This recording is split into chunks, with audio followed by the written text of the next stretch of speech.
یہ لاہور ہے، شور، ہجوم، روشنیوں اور اندھیروں کا شہر۔ اسی شہر کی بھیڑ میں رہتا تھا ایک لڑکا، اس کا نام تھا شعیب۔ ظاہراً اس کی زندگی میں سب کچھ تھا، دوست، ہنسی مذاق، مصروف دن، لمبی راتیں، مگر ایک چیز نہیں تھی، دل کا سکون۔ نماز اس کی زندگی سے نکل چکی تھی، وقت اس کے ہاتھوں سے پھسل رہا تھا، اور ظاہراً سب کچھ تھا اس کے پاس، مگر دل خالی تھا۔ گناہ آہستہ آہستہ عادت بنتے جا رہے تھے۔ وہ ہر رات دیر سے گھر آتا، ماں دروازے کی طرف دیکھتی رہتی، آنکھوں میں فکر، ہونٹوں پر دعا، مگر شعیب کو محسوس ہی نہیں ہوتا تھا کہ کوئی اس کے لیے جاگ رہا ہے۔ پھر ایک شام مسجد کے لاؤڈ سپیکر سے آواز گونجی، رویتی ہلال کمیٹی نے اعلان کیا ہے کہ کل پہلا روزہ ہوگا۔ شہر کا ماحول بدل گیا، بازار روشن ہو گئے، گھروں میں تیاری شروع ہو گئی، ہر طرف خوشی تھی، مگر سوال یہ تھا، کیا شعیب بدلے گا؟ سحری کے وقت ماں نے آہستہ سے دروازہ کھولا، بیٹا آج پہلا روزہ ہے، اٹھ جاؤ۔ کئی سالوں بعد شعیب نے پہلا روزہ رکھا۔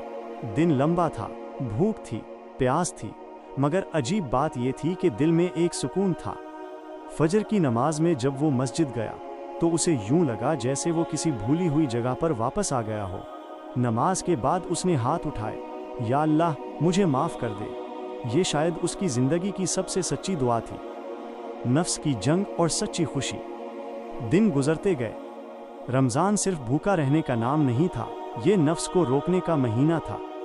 شعیب نے قرآن کھولا، ہر آیت جیسے اس کے دل سے بات کر رہی تھی۔ اسے احساس ہوا کہ وہ خود سے کتنا دور ہو چکا تھا۔ ایک دن اس نے افطار کا سامان لیا اور غریب بچوں میں بانٹ دیا۔ وہ خوش تھے، اور پہلی بار وہ خود بھی خوش تھا۔ تراویح کی نماز میں کھڑے ہو کر جب قرآن کی تلاوت سن رہا تھا تو آنکھوں سے آنسو بہنے لگے۔ وہ آہستہ سے بولا، یا اللہ مجھے نیا انسان بنا دے۔ تقدیر بدلنے والی راتیں۔ رمضان کا آخری عشرہ آ گیا، وہ راتیں جو تقدیر بدل دیتی ہیں۔ مسجد کی خاموشی میں، سجدے میں گرا ہوا شعیب رو رہا تھا، یا اللہ میں واپس آ گیا ہوں، مجھے چھوڑنا مت۔ یہ الفاظ صرف زبان سے نہیں، دل سے نکل رہے تھے۔ اگر رمضان ہمیں نہ بدلے تو ہم نے رمضان کو نہیں پایا۔ اصل کامیابی نئے کپڑے نہیں، بدلا ہوا دل ہے۔ آج میں وعدہ کرتا ہوں کہ رمضان کے بعد بھی میں اللہ کے قریب رہوں گا۔ رمضان ختم ہو جاتا ہے، چاند بدل جاتا ہے، دن بدل جاتے ہیں، مگر جو دل بدل جائے وہ پھر پہلے جیسا نہیں رہتا۔ رمضان صرف ایک مہینہ نہیں، یہ واپسی کا راستہ ہے، اور ہر شعیب کے لیے ایک نیا آغاز۔